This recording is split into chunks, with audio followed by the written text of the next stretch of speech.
heard of the term mindfulness, but what exactly does that mean? How do you practice it? What are the benefits? Here at CBS 8, we are actively covering stories to help improve mental health because you matter. Dr. Helen Davis is a psychotherapist and certified mindfulness-based stress reduction teacher from UC San Diego Health. She joins us here on The Four. First of all, thank you so much for joining us on The Four. We do appreciate your time. Oh, thank you so much for having me here. Let's just jump in because a lot of people hear the term mindfulness or meditation.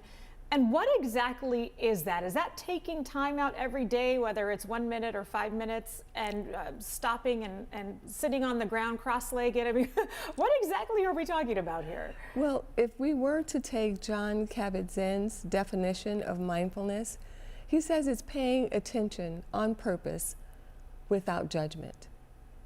And that's it. That's it.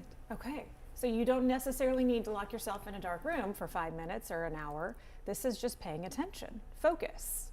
That's right. It's just paying attention on whatever you're doing. The everyday mindfulness of just staring at the stars, or sitting at the ocean and watching the ocean, or folding clothes, or taking a shower and noticing the water. That's all mindfulness.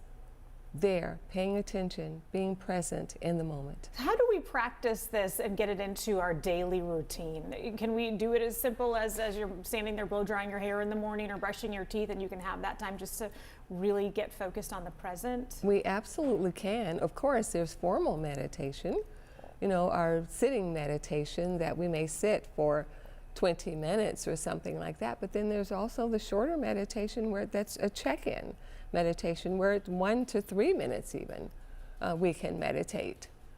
Yeah, there's a body scan that people use to help them sleep at night. That can be important for people. But yes, absolutely, if we're just brushing our teeth, in fact, brushing the teeth is a great mindfulness tool, to just brush the teeth and pay attention.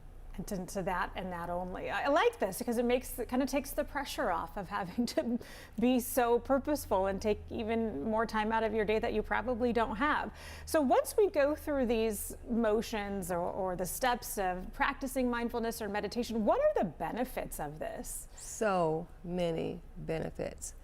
There has been so much research since 1979 when Dr. Jon Kabat-Zinn founded MBSR, mindfulness-based stress reduction, and even before that, but definitely all kinds of research on stress.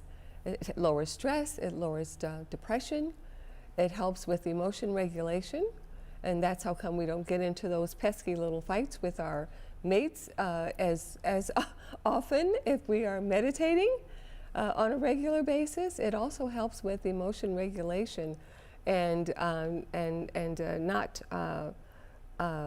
arguing with people, other people during the day at work or other places. It kind of calms you down. It calms us down. Yeah. It also helps us to think better. It works with the brain, and it helps us to process and think and you know, really be more prepared for our day. It helps with the attention and focus. We only have about, and I hate to ask you this long question with about 20 more seconds left in this interview, but if you're struggling to get started on this, maybe you're thinking, I have really struggled to quiet my brain, even brushing my teeth, I'm making the grocery list or thinking about what's for dinner tonight. How do you do that? What's step one? Well, to begin with, you do not quiet your brain. You allow it, you acknowledge it, and then you bring the mind back to your anchor.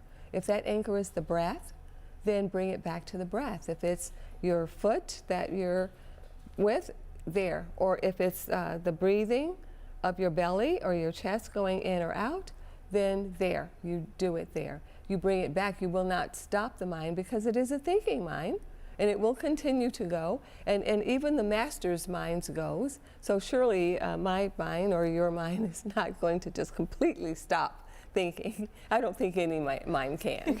That takes a lot of pressure off. All right, Dr. Helen Davis from UCSD, thank you so much for coming and helping us understand this a little bit better. It makes it sound much more simple and really doable for a lot of people. Absolutely doable and very helpful. All right, thanks again.